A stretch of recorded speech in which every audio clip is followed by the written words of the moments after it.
Assalamualaikum warahmatullahi wabarakatuh. Alhamdulillah wa afdhalus salati wa atammut taslimi ala sayyidina wa nabiyyina wa maulana Muhammad wa ala alihi wa sahbihi wa mawalah. Wala hawla wala quwwata illa billah. Amma ba'du fa ya ibadallah, usikum wa nafsi bitaqwallah, faqad fazal muttaqun. Para jamaah yang sangat dicintai dan yang sangat dimuliakan, juga sangat didoakan semuanya. Semoga kita semua dan keluarga kita dan orang-orang yang terkait dengan kita, dengan kaitan keimanan, kaitan nasab, keturunan, dan juga intinya kaitan cinta dan kasih sayang. Semoga semuanya selalu ada dalam lindungan Allah, dijaga oleh Allah dari segala kejelekan, dari segala fitnah, dari segala musibah, dari segala penyakit, dari wabah, terutama wabah yang belum selesai sampai saat ini, yaitu wabah corona. Dan juga semuanya semoga oleh Allah dihujani dengan kasih sayangnya dan barakahnya dan hidayahnya dan taufiknya, dan juga dihujani dengan rizkinya yang baik, yang halal, yang barakah, yang gampang, dan dihujani dengan kenikmatan, kebahagiaan, dan kita semoga dikasih ketenangan dalam hidup, ya, ketenangan dalam hati dan pikiran, kelancaran dalam segala urusan, dan juga diselamatkan dari kezaliman makhluk dan dari jelek-jeleknya takdir. Dan semoga setiap detik dan menit iman kita, Islam kita, ketakwaan kita semoga oleh Allah ditingkat-tingkatkan semakin baik, semakin baik, semakin baik, hingga sampai kepada kesempurnaan iman, kesempurnaan Islam dan ihsan, dan mati dalam keadaan seperti itu. Itu adalah husnul khotimah yang tingkat tinggi. Segala hajat-hajat kita semoga dikabul oleh Allah yang baik di sisi Allah, baik untuk kita maupun untuk yang lainnya, baik urusan duniawi maupun urusan ukhrawi. Segala dosa-dosa kita semoga diampuni oleh Allah, semua aib kita semoga ditutupi oleh Allah. Dan doa ini ya, kita bersama-sama niatkan juga untuk seluruh muslimin muslimat, mukminin mukminat dimanapun berada, ya, terutama bangsa kita yang kita cintai. Lalu dalam pertemuan kali ini Buya mengajak khususnya kepada diri Buya pribadi, umumnya kepada semua muslimin muslimat. Yang pertama, Buya mengajak agar selalu rajin mencari ilmu. Ya, jangan merasa kita kenyang dengan ilmu Allah.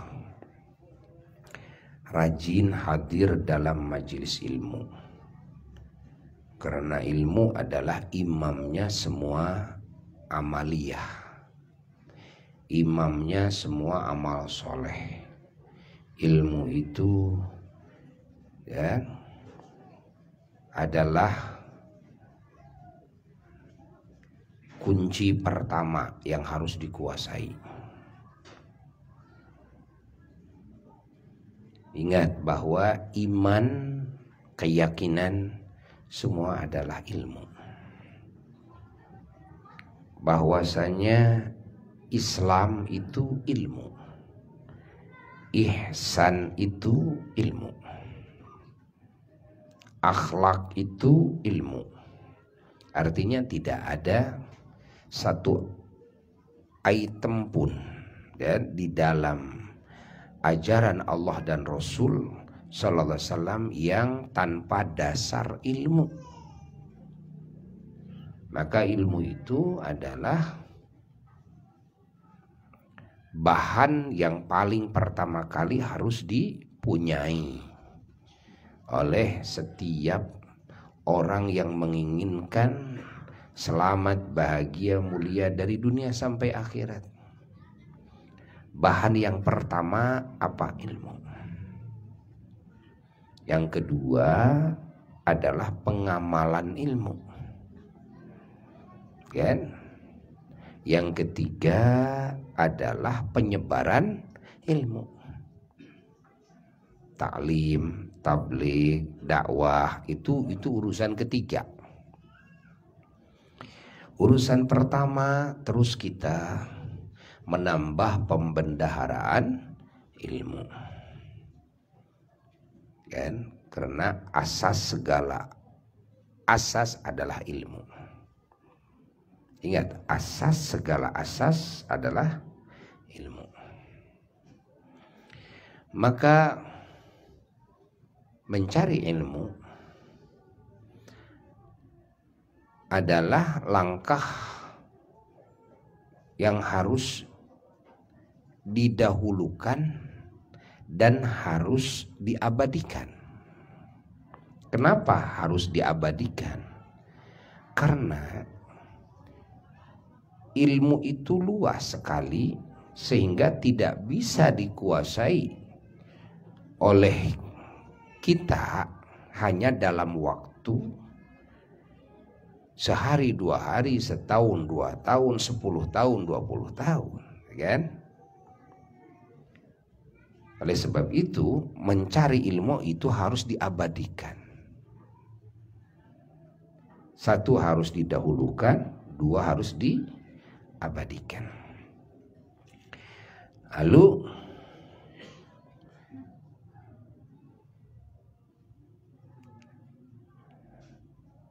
yang dimaksud dengan harus didahulukan di sini, kan? Dan harus diabadikan di sini bukan berarti kita tidak boleh beramal, kan, secara total, kan, sebelum dikuasai seluruh ilmu, bukan, kan? Karena yang dimaksud dengan ilmu ini adalah ilmu amal. Dan amal ini variatif. Maka kita harus mendahulukan dulu ilmu yang berkaitan dengan apa yang harus kita lakukan setelah menguasai ilmu keyakinan. 1, kita harus melihat apa yang harus kita yakini, yang harus kita imani. Maka ilmunya ini harus didahulukan. Urusan keyakinan. Sekarang urusan ilmu yang berkaitan dengan amaliyah, kan? Apa amaliyah yang harus kita dahulukan, yang harus kita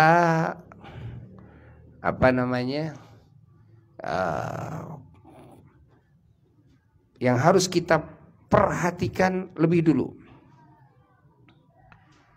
Nah, contoh ya, ini yang harus kita amalkan kan banyak, ada sholat. Sholat juga ada sholat fardu, ada sholat sunnah. Fardu juga ada fardu ain, ada fardu kifayah. Lalu juga ada saum Ramadan, kan? Saum ada yang fardu, ada yang sunnah. Lalu juga zakat. Zakat ini ada yang zakatnya disebut zakat fitrah, yang khusus kita lakukan adalah pada tanggal 1 Syawal.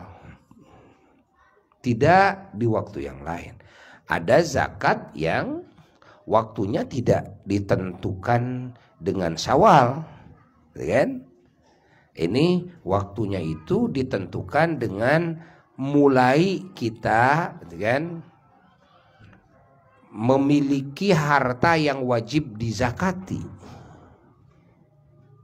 Karena wajib zakatnya itu per haul, artinya ketika tepung tahun, kan, ketemu tahun lagi bandingannya, jadi per 1 tahun sekali. Seperti kita dagang, mulainya dagang itu tanggal 1 bulan Rabiul Awal. Jadi tidak ngitung nanti zakatnya bulan Syawal, bulan Ramadan, tidak. Nanti kan mulai wajibnya itu ketika masuk tanggal 1 bulan Rabiul Awal. Kenapa? Karena tadi mulai dagangnya, kalau ini zakat dagang, gitu kan. Seperti mulai punya harta yang wajib dizakati. Saya punya uang sekian puluh juta, udah pas wajib zakat belum? Oh belum. Ketika pas wajib zakat, pasnya itu tanggal berapa? Oh ini tanggal 15 Rajab umpamanya. Harta itu tetap seperti itu atau bertambah malah, kan? Dan mulai batasan sudah wajib zakat ke atas. Nah, kalau bertambah, jadi terhitunglah dari situ 1 tahun yang akan datang, di sanalah kita zakat, mengeluarkan zakat, yaitu tanggal 15 Rajab lagi, gitu kan? Artinya setiap orang tentunya mungkin, dan ini kemungkinan besar tidak sama. Sehingga mengeluarkan zakat itu juga tidak sama waktunya, kan? Dalam 1 tahun itu akan penuh semua hari dengan zakatnya muslimin yang wajib zakat, kan? Karena titik awalnya untuk menentukan haul 1 tahun kemudian tidak sama. Nah, sengaja oleh Allah dikondisikan seperti itu agar orang-orang yang mustahik zakat ini mereka tetap bisa terbela dengan zakatnya para muzaki, orang-orang yang wajib zakat. Terus juga kan ada haji, kan, ada amalan-amalan lain. Kita harus perhatikan mana yang akan kita lakukan, yang harus kita amalkan, kan, terlebih dahulu. Maka ilmu amal itulah yang harus didahulukan, kan? Ilmu amal itulah yang harus didahulukan, kan? Mana amal-amal yang diwajibkan, amal itulah, ilmu amal itulah yang harus didahulukan, kan? Mana amal yang fardu ain, kan? Sebelum fardu kifayah, maka ilmu amal itulah yang harus didahulukan dikajinya. Nah, ini cara mentertibkan mencari ilmu. Jadi nggak boleh ngacak mencari ilmu itu, nggak boleh. Ya, jadi berantakan ini. Yang sunnah diketahui lebih dulu, yang fardu masih bodoh. Urusan puasa udah mahir, urusan sholat masih acak-acakan, gitu kan? Nah, ini ngawur, tidak tertib cara mencari ilmunya, dan ini perlu waktu yang lama, ya. Nah, itu salah satu ajakan Buya kepada semuanya, ya, terkhusus kepada diri Buya. Satu, agar terus mengkaji ilmu dan tidak boleh berhenti. Ilmu harus didahulukan, diutamakan, dan harus diabadikan. Yang kedua adalah pengamalannya. Pengamalan yang fardu harus didahulukan. Menjauhi yang haram harus didahulukan. Harus sudah terbebas dari yang haram. Dan baru melangkah kepada yang sunnah, kan? Nah, lalu setelah selesai itu baru kita melangkah kepada apa? Kepada mengajarkan ilmu kepada yang lain, menyebarkan ilmu kepada yang lain, kan? Bukan berarti harus sudah tuntas seluruhnya, tidak. Sudah mengkaji ilmu, satu bidang ilmu yang berkaitan dengan satu bidang amal, gitu kan? Nah, kalau kita sudah kuasai, ya langsung amalkan. Kalau kita sudah kuasai ilmunya, kalau bisa kita langsung kita ajarkan lagi kepada yang lain. Dakwahkan lagi kepada yang lain, kepada istri kita, kepada anak-anak kita, itu kan. Oh, ini nih cara wudhu yang benar. Walaupun baru tahu cara wudhu. Ini cara sholat yang benar. Walaupun baru tahu cara sholat. Kalau kita urusan saum belum tahu, jangan dulu kita mengajarkan urusan keilmuan, ya, yang memang kita belum tahu, kan? Yang sudah tahu juga harus pasti ini sesuai dengan yang kita terima dari guru kita. Dan ingat, guru kita pun juga harus betul-betul yang dipercaya keilmuannya, kan? Yang dipercaya, ya, ahli ilmu, ahli sunnah wal jamaah. Ya, jangan sampai kita dari gurunya saja sudah tidak sesuai dengan kriteria yang harus diambil ilmunya oleh kita. Jangan, karena banyak sekarang paham-paham yang keluar dari ahli sunnah wal jamaah. Hafal Quran, hafal hadis, tapi sudah menyimpang dari ahli sunnah wal jamaah, baik dalam urusan akidah maupun dalam urusan lain seperti urusan syariat Islam, urusan fikih. Ini keluar dari kesepakatan ulama ahli sunnah wal jamaah. Di sini kita harus bersyukur bahwa di Indonesia khususnya, Indonesia satu negeri yang bisa disebut 99% umat Islamnya itu berhaluan ahlus sunnah wal jamaah. Hanya 1% tidak banyak, namun suaranya nyaring, gitu kan. Nggak banyak itu di Indonesia, itu nggak banyak yang keluar dari ahlus sunnah wal jamaah itu, nggak banyak. Jadi yang banyak inilah, ya, harus terus kita bangkit semuanya, mengkaji, agar kita semua menguasai keilmuannya, sehingga ketakwaan kita itu bisa dipertanggungjawabkan dari sisi ilmiahnya sahih, dari sisi amaliyahnya sahih, lalu beranjak kepada urusan da'wiyah dari sisi dakwahnya dan ta'limnya. Mudah-mudahan kalimat ini manfaat bagi Buya sendiri dan bagi siapapun yang mau mengambil manfaat dari kalimat ini. Semoga Allah memberkahi kita selalu. Wassalamualaikum warahmatullahi wabarakatuh. Bismillahirrahmanirrahim.